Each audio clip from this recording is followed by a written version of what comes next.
Hi, I'm Kendall with Annie's Craft Studio, and today we're going to be talking about 3 crochet terminology all new crocheters should know. Our very first term, skein. You will also hear it pronounced skein. It's S-K-E-I-N. I am from the West, I say skein. People in the Midwest and South say skein. Unsure about New England, Northeast, East Coast area? Comment below which way you pronounce it. I've always said skein. I've never even heard it skein until I moved to the Midwest. Here it's skein. But what is it? It is this shape of yarn. This is a ball of yarn. And this is a cake of yarn. Looks like a cake, looks like a ball. This is a skein. It is the shape. It has 2 ends. One's in the middle, one's on the outside. It is long. This is majority of what you'll see at craft stores, online. This is the shape that you get it in. You'll also see a hank, which is twisted, but we're not gonna worry about that. Today's word was skein, which comes like this. Term number 2, gauge. So I have Annie's 30 plus fun weekend projects. Let's see if we can find a gauge. Most of them have them. It will say in the pattern in the very beginning, gauge, and they'll give you some information.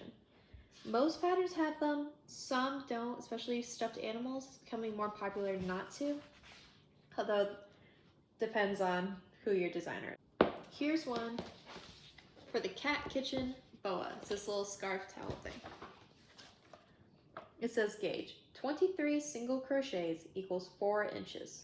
That basically means you're gonna make 23 single crochet stitches, and then you're gonna measure it out to make sure it's 4 inches. And this makes sure that your tension is the same as the original designers. That's why for some things like stuffed animals, it doesn't really matter.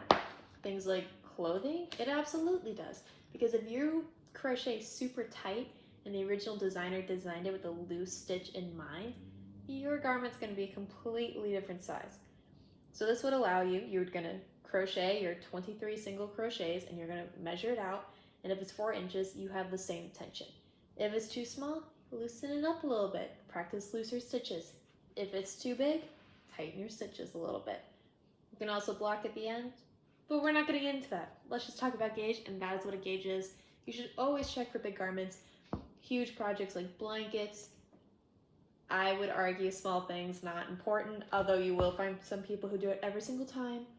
I am not one of those people. I did not know what a gauge was my first 6 years of crocheting. Yeah, I've been crocheting for 7 years. Yeah, I didn't know it. I didn't do it. But I didn't make clothing. When I started making clothing, I needed to figure out what a gauge is fast. Next word number 3, frogging. You will see this on TikTok. You'll see it on Instagram. They're like, oh, I hate when I have to frog my work. And you're like, what does that mean?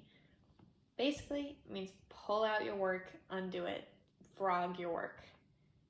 Frogging is annoying when you've done something wrong and you have to pull it out. Frogging is fun when you realize you want to change your project and you want to reuse the yarn. Overall, it's fun, but although it does have a sad outcome of all your stitches are simply being pulled out. Those are 3 basic crochet terms that every new crocheter should learn. Comment below other crochet terms you would like to know, and we will do some definitions over here at Annie's Craft Studios. Once again, I'm Kendall, and thank you for joining me. I will see you next time.